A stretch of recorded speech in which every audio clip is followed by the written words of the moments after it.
so this video was supposed to be out over a week ago, but then I came back from a work trip to my apartment being destroyed. I think it's still like that. And then I had another deadline, so I had to kind of like scrap this video, but then that other video that I had deadline for fell through. And then I had to travel again for another work trip, which is why I'm back in a hotel.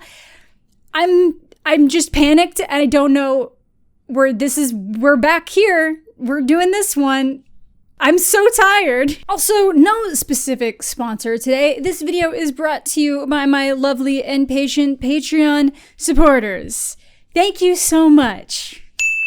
So I'd heard about Not Okay, but it wasn't until people started calling it Dear Evan Hansen for girls that I got very interested. If you guys don't remember, I made a video about Dear Evan Hansen back when it came out in September, and I was conflicted on it. Not in its quality, it was a hilarious shit show, but that it was conflicting for a movie with that premise to elicit such feelings of hilarity within me. And then the real conflict just kind of arises with the ethics of the creative team. The movie is essentially about a kid who looks like a 38-year-old man getting caught in a lie in which the parents of a teen who recently killed himself think that Evan was his best friend, but he wasn't at all. And instead of clearing things up, he goes all in and uses it as a way to carve out a place in this family and date their daughter. It's unhinged. Please watch my video. It ultimately tries to stress the idea of empathy and connection while feeding us the least empathetic main character that I could possibly imagine, who faces no real repercussions for emotionally torturing this family. So when I found out that this was essentially Lady Evan Hansen, I had to check it out. I don't necessarily agree with the for girls part. Dear Evan Hansen is a musical. Theater kids don't discriminate on gender. Dear Evan Hansen is the Dear Evan Hansen for everyone. This is more the Dear Evan Hansen for internet fame. Right up my alley. I'm super into movies that deal with this kind of like influencer culture and just online culture in general. I've mentioned Spree and made a video about it on numerous occasions, which is like the extreme progression of that desire for internet fame and the obsession of doing anything to get it. And this takes it in a more subtle direction, but somehow less empathetic in its behavior, and Spree has murder. In Not Okay, Danny lies about being in France to try to get some internet attention, but after a series of attacks strike the country, she decides to pretend she lived through the events. But right from the get-go, I thought this was going to be a total cringe fest. The movie starts out with its own content advisory for an extremely unlikable female protagonist that's not on the streaming service, that is hard-coded into the movie. Shit, well I guess in today's day and age, you never can tell what's going to piss someone off. Look, I've seen Dashcam. There is nothing you can throw at me that is worse than that. I also found out that Annie in that movie is just like that in real life, so actually fuck all that, and let's just continue on here. This is an interesting movie in that our extremely unlikable female protagonist becomes more likable the longer the lie goes on, which is the opposite of what happens in Dear Evan Hansen. I'm not saying that you like her by the end, but she becomes more of like a four-dimensional person by the end of the movie. And unlike in Evan Hansen, where you just kind of want to scream as it's ending, with this one, you're kind of like, okay, yeah, Quinn Shepard, the writer-director, gets it. I'm not saying it's amazing or that it's doing anything particularly unique, but I'll take that ending being out there and I'll take someone learning. So we'll get there and you can let me know if you agree or not. And whether you end up liking the movie or not, I do give props to it for knowing that a lot of online behavior needs to be called out. People shouldn't be allowed to get away with certain things, but also that the reaction to some of those actions can go so outside the bounds of what is normal and healthy and safe and legal, and that is also not okay. And it doesn't mean that you need to morally side with the person who ends up getting that too harsh backlash. So at the end of the day, I guess you could say that Not Okay is mostly okay.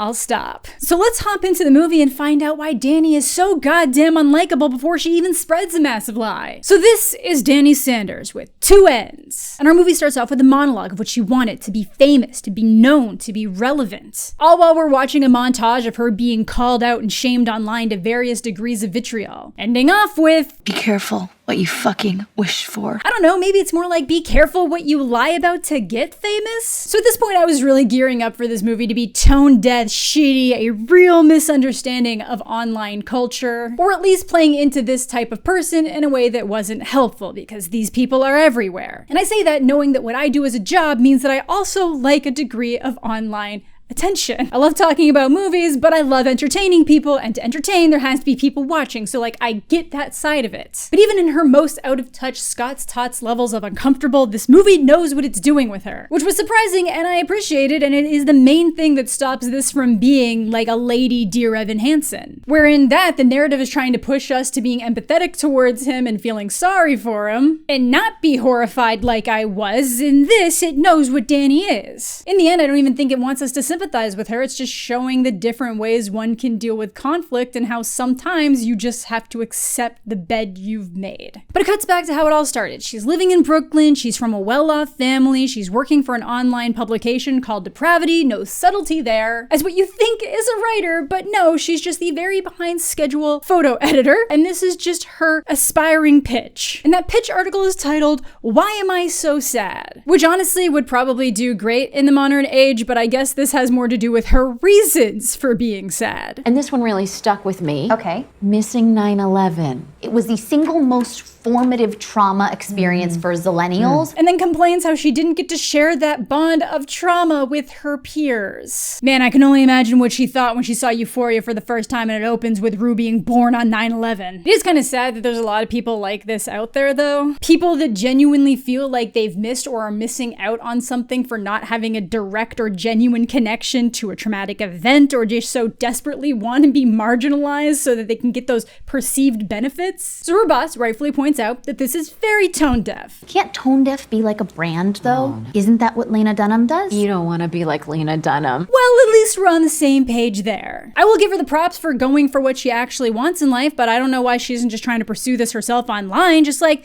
put that out there, girl. Build your own trash empire. Like me.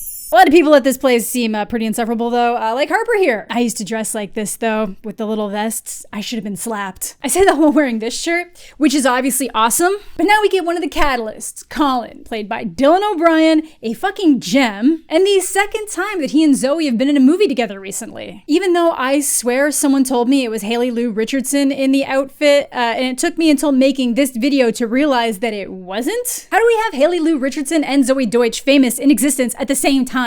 Honestly, love them both though. But Dylan just threw his whole ass self into this role. It feels like he just walked in and approached the role as like, hey, I'm just gonna act like Pete Davidson blended with MGK, but more, and it absolutely works. I guess he's some kind of viral video maker for the publication and he's just the worst. Bitches, am I right? He honestly vibes like one of those gamer kids that never had to work a real job but then made like a decent amount of money streaming but then wasted it all on Yeezys. So like the whole Call of Duty scene circa 2017. From here on out, the movie is divided into title sections, with part 1 being No One Understands. So as expected, she's pretty bottom of the food chain at work. We're going queer bowling. Yes, queen. Is this only for Yeah. LGBTs? Yeah. Oh no! I made out with a girl at an NYU party once, so I might be bi.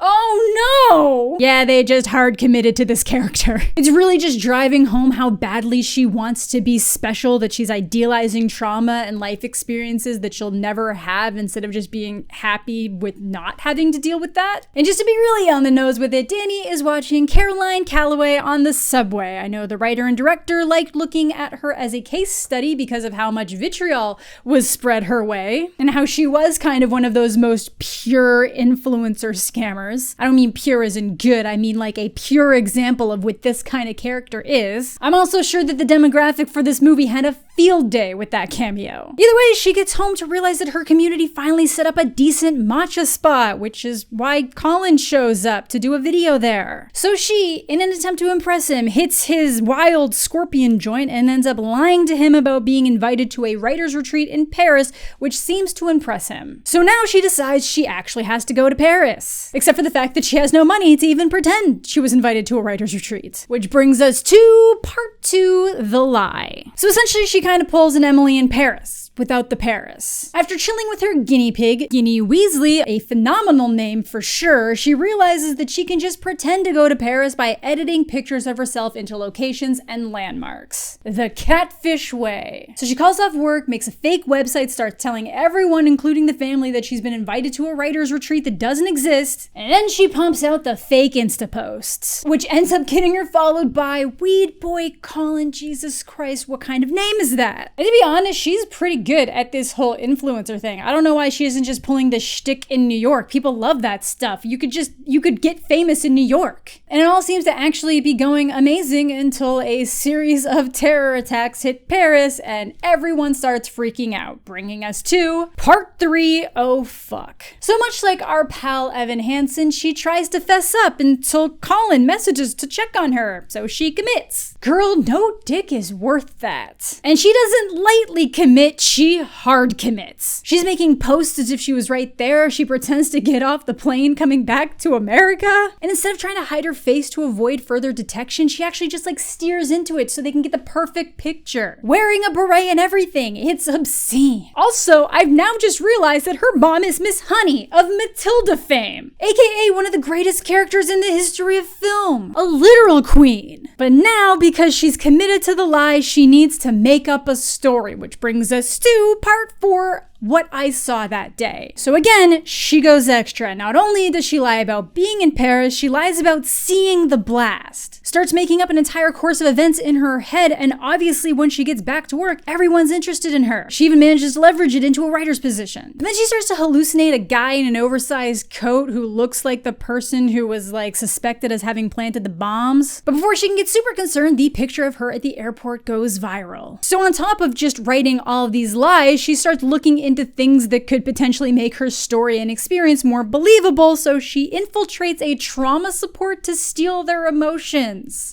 Just totally normal, healthy behavior from a well-adjusted, good person. And this is where she meets Rowan, a young survivor of a school shooting turned activist for gun control. And once Danny realizes that Rowan's famous, she makes it her mission to create a personal connection to her. Which brings us to part 5, Rowan. So they do start to meet up, and I would like to point out how she brought her to the Washington Square arches, which look exactly like the Arc de Triomphe, which is the place where the explosions she saw happen. So it's she purposely tried to create some kind of trauma connection to the situation. And while Danny's just trying to get her help to write an article, Rowan's happy to have someone her own age around and offers up a lot of advice. If you're not okay, that's okay. Which Danny immediately co-ops into her own social media hashtag and movement. God, her article photo literally looks like they nabbed it from Emily in Paris. She even has the audacity to ask Rowan to share it on her socials, which she does, though she does seem to feel weird about the whole thing. Because her trauma is multifold. Her older sister died in the same shooting she survived, and you'll later find out that her mom worked at the school where the shooting happened and is the one running the support group. So Danny worming her way in here is just extra gross. Bringing us to part 6, I am not okay. So Danny continues going to the support group and actually starts to brag about all the famous people using her hashtag and sharing her story. Sick stuff. And even though Rowan is clearly a bit put off by some of the behavior, she's starting to see Danny a bit like an older sister. Not in a way to replace the one she lost, but just someone her own age that understands what she's going through. And Danny is happy to take that spot and get more involved in Rowan's movement. And Danny actually cares about her, but there's just no way to have an honest friendship at this point. That other shoe is always waiting to drop. No time to linger on any of that though, because Colin invites her to a special event, so she bails on group kickball. Because Colin is part of what she wanted all along. Everything she did built to this moment of weird sex and plan B outside a convenience store. Super romantic, especially since he's immediately posting pictures with other girls. So as terrible as Danny has been, I think this is where she starts to gain a little perspective and values the connection she's made at the support group. That trying to impress Colin is dumb because Colin is dumb. Damn, she still got that backside on her though. Got the thickie. Colin, you're from Maine. Okay, cool, Harper. Great. Though other than her having regular hallucinations of this dude, she hasn't really dwelled on the impact and harm she's causing with her lie, which isn't a smart thing to be ignoring because Harper is sniffing around. But just when you think she might be turning a new leaf, still enjoying the attention, but maybe actually believing some of what she's working for, she gives one of the goodie bags from the party to this homeless woman, which clearly has nothing of necessity. What the fuck am I supposed to do? Part 7, I'm a good person now. And that pretty much sums it up. She thinks the lie is just some unfortunate part of her growth and that she's now at least using her platform for good. And I know that she still likes the attention because we're only seeing this television show appearance because she's watching it back herself, but she believes she's turned over a new leaf and that she's actually helping the cause. She's about to head to one of Rowan's rallies to speak right now, which is annoying the hell out of Harper. Which is why I don't understand why Dani left the office with Harper right there without closing her laptop. People with nothing to hide don't do that if they're leaving for the day. But people who do have something to hide are absolutely not doing that. But I get it, it's a movie, she's not smart, but fine. Obviously, Harper goes through it. But over at the rally, people love Dani. She's giving a speech and it's going great until she starts seeing the suspected bomber in the crowd, and then people pop off firecrackers, which obviously sends Rowan into a full panic attack. And she's ashamed. She thinks she's weak, that it weakens her message, that she doesn't have the luxury to be scared. So Dani is finally starting to see the weight of her actions. The dark side of this attention she thought she always wanted, and how quickly all these people can just militarize to attack online. The internet loves to turn villains into victims. Yeah, both sides of that happen here. Pretty poignant, because that's exactly what you did for yourself, Dani. So she's finally seeing what that trauma she always thought she wanted actually is. And the guilt from the lie is finally starting to seep in. She can't even handle staying at the hospital. And just in time for this self-realization comes the other shoe dropping. Harper popping up with all the evidence that she lied. That the retreat didn't exist, the weather didn't match her story, and more specifically, the edited photos on her laptop. My mom can get you into Soho House. The one in Malibu is real. Died, Dani. And yeah, Dani now does finally get it. So Harper is kind and gives her the option. You come clean now or I expose you on Monday. Whichever one you pick, you owe Rowan Aldrin a fucking apology.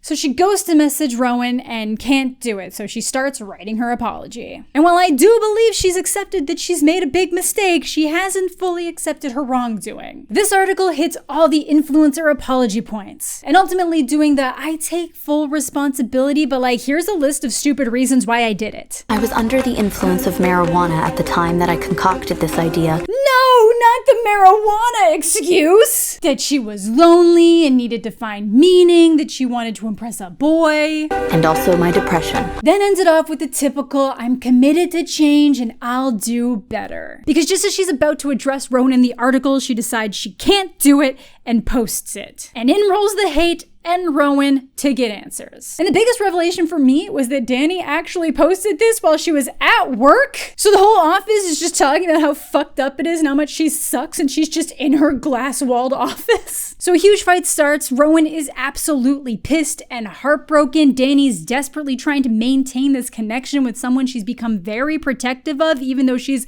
literally the snake in the chicken coop.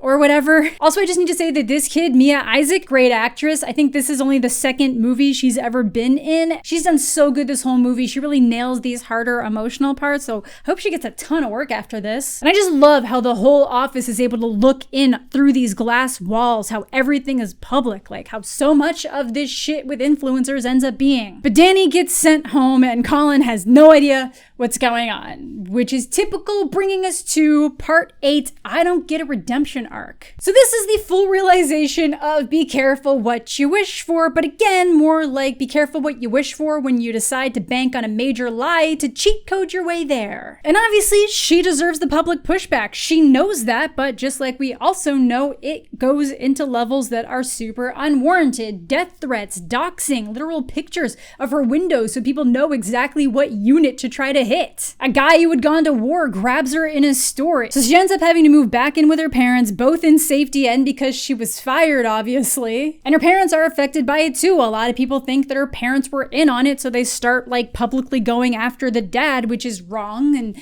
the mom's pretty much completely done. Dad is somehow still here for the comfort. Maybe not somehow, but he's being a real good sport. So she does the smart thing and deletes all of her social media accounts, and honestly, if the only reason why you have any kind of online presence is for a lie, which is also the thing you got blown up for, there is really not much else you can do. Then she starts attending an online shaming support group run by Caroline Calloway herself. Christ, I know they wanted cameos, but I don't know, that is interesting. It's very self-aware as a scene in general. Like even the director is in the group trashing her. So what, are we supposed to feel bad for you?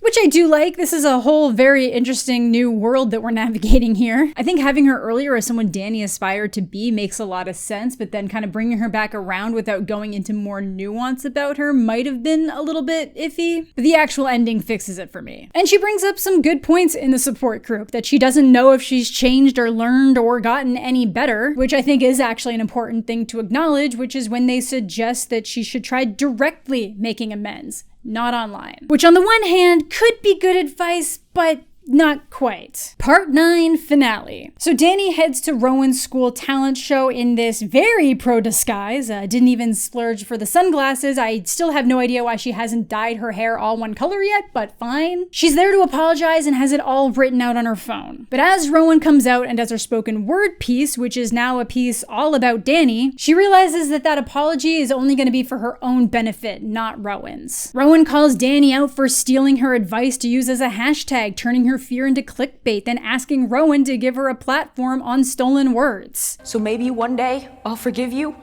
but we will never be okay.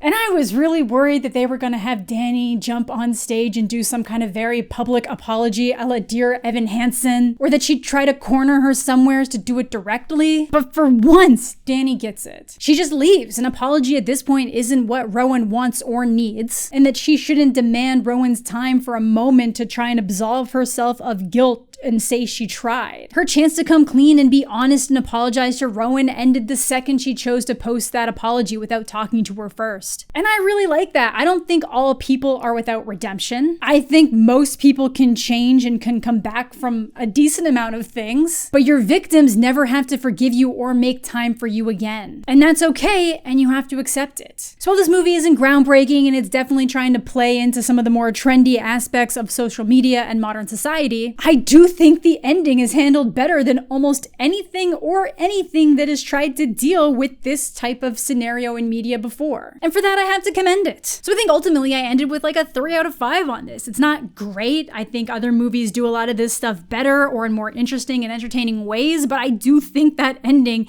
is really important and was handled super well. But let me know what you guys are thinking down below. Did you think this was hot trash garbage? Do you not think it needed to happen? Do we not need any more of these movies from these like desperate people looking for attention? Do you think it should have taken a bit of a harsher stance on our main character? Let me know down below. But that is going to do it for today's video. Thank you all so much for watching. Thanks as always to my Patreon supporters, with a special thank you to my latest Jedi Knight level patrons, Becca, Maschak, and Lauren B. Subscribe to the channel if you're new. Leave a like on the video if you're into that kind of thing. All my social medias are linked down below if you want to follow me on those. I hope you're all having a fantastic day. I'm mostly okay, and we'll catch you all later.